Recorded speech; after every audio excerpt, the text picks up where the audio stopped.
All right, let's get right into it. For so many founders, the marketing budget is just a massive source of stress, right? But what if we could flip that? What if we could turn that dreaded spreadsheet into your most powerful tool for growth?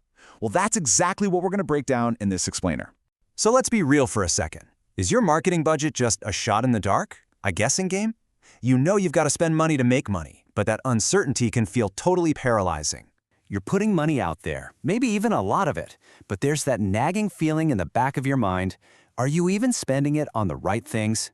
You see some buzz, some activity, but can you point to exactly which dollars are bringing in actual customers? Yeah, this is a classic founder dilemma. You are not alone. And that's exactly why we need to reframe this. A really well put together marketing budget is so much more than a list of expenses. It's a strategic tool. It's your roadmap. It helps you make smart decisions with data, not just a gut feeling. So let's really dig into that feeling, that core uncertainty. We're going to start by looking at what we're calling the founder's guessing game. You know, that constant battle between just guessing and having a real solid strategy. And look, the risks of just winging it, they're huge. We're not just talking about wasted ad spend. You could be dumping cash into channels that look busy but bring in zero real business. Or maybe even worse, you're not putting enough money into that one channel that could actually change everything. All this does is slow you down and burn through your most important asset, your cash. Okay, so we've laid out the problem. Now, let's actually build the solution. It's time to move from that chaos to some real clarity by putting together your budget blueprint. You know, the first step is just getting organized. Instead of one long random list of expenses, you've got to put them into logical buckets. So, think high-level categories like paid ads on Google or Meta, your organic stuff like SEO and content, all the tools and software you need, your team and any freelancers, and, this is so important, dedicated buckets for keeping your current customers happy and for building your brand. Now, this is one of the biggest strategic moves you can make, dividing your budget across the entire customer journey. Seriously, a huge mistake startups make is just pouring all their money into getting attention, the top of the funnel, and then they completely forget about the rest. A balanced approach means you're not just getting clicks, you're actually turning those clicks into customers, and, crucially, keeping them around. And when you do this, your budget stops being a boring expense sheet, and it becomes a performance dashboard. It should have super clear targets for things like your customer acquisition cost, or CAC, your return on ad spend, or ROAS, and your spend to revenue ratio. These are the numbers that tell you if your strategy is actually, working. All right, with that blueprint in hand, we can finally start thinking like a strategist. Let's talk about how to allocate for real growth. So there are two classic ways to build a budget. Top down is when you say, okay, we'll spend X% of our revenue. That's great if you actually have some revenue history. Then there's bottom up, where you start with your goals, like we need 100 new leads and build a budget to hit that number. That's perfect for aggressive growth. But you know what's even better? A hybrid approach. You set the total budget top down, but then you plan out where every dollar goes bottom up. It really is the best of both worlds. I absolutely love this framework. It's so simple, but so powerful. It's the 70-20-10 rule, and it helps you balance the safe bets with the exciting new stuff. So 70% of your budget, that goes to your core, proven channels, the stuff you know works. 20% is for scaling up the things that are starting to show real promise.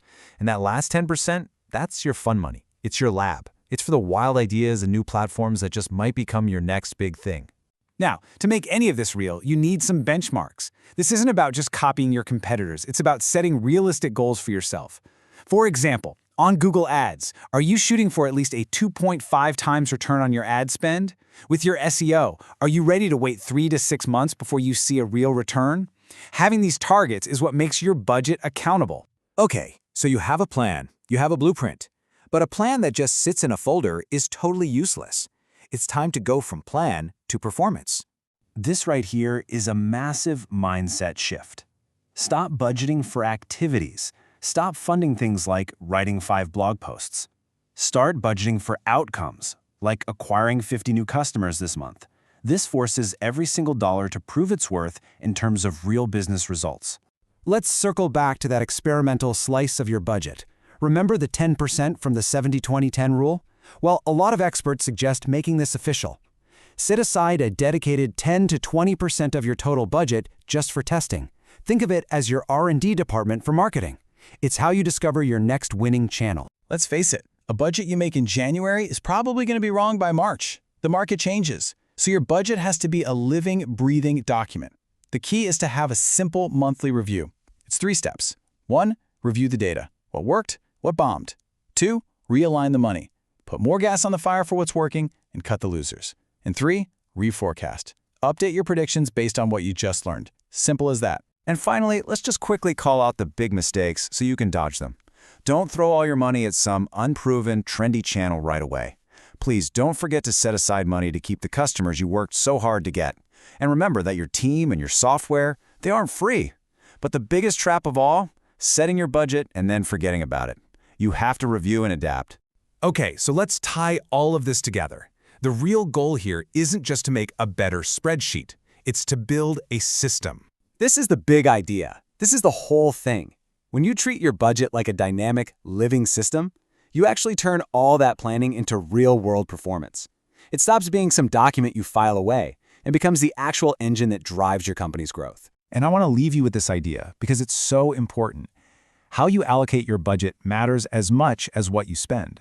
For founders who don't have unlimited cash, this is everything. It's not about outspending your competition. It's about outthinking them with a smarter, more agile strategy. So, as we wrap this up, I want you to ask yourself one last question.